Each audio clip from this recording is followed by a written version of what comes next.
j'ai eu une image de moi à 80 ans en imaginant qu'il y a un risque que je sois parmi les dernières à avoir connu ma langue, puis avoir connu ma spiritualité et ma culture. Et ça me rend vraiment émotive quand j'y pense, dans le sens que même si c'est 50 ans, même si ça paraît ambitieux, c'est quand même, ça peut arriver très vite. Et je ne veux pas être une parmi une poignée de personnes à porter des souvenirs ou la nostalgie de la culture.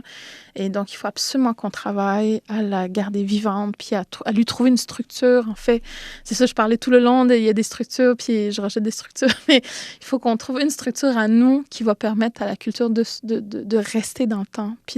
Parce que je pense que surtout quand j'étais en religion et culture, ce qui m'intéressait, en fait, c'est de connaître comment est-ce que les religions, entre autres, et les cultures qui sont apparentées ou pas, celles qui existent depuis 2000 ans, celles qui existent depuis 10 000 ans, comment est-ce qu'elles ont fait pour rester dans le temps si la nôtre est peut-être en danger de disparaître parce qu'on n'était pas assez pour la tenir, tu sais.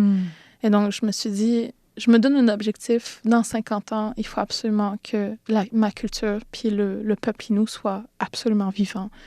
Et il faut que je travaille à faire ça toute ma vie. Ben, je vous y encourage fortement. Merci Merci infiniment d'avoir été avec nous ce soir. C'est un grand, grand bonheur. Merci, Timothy, complètement.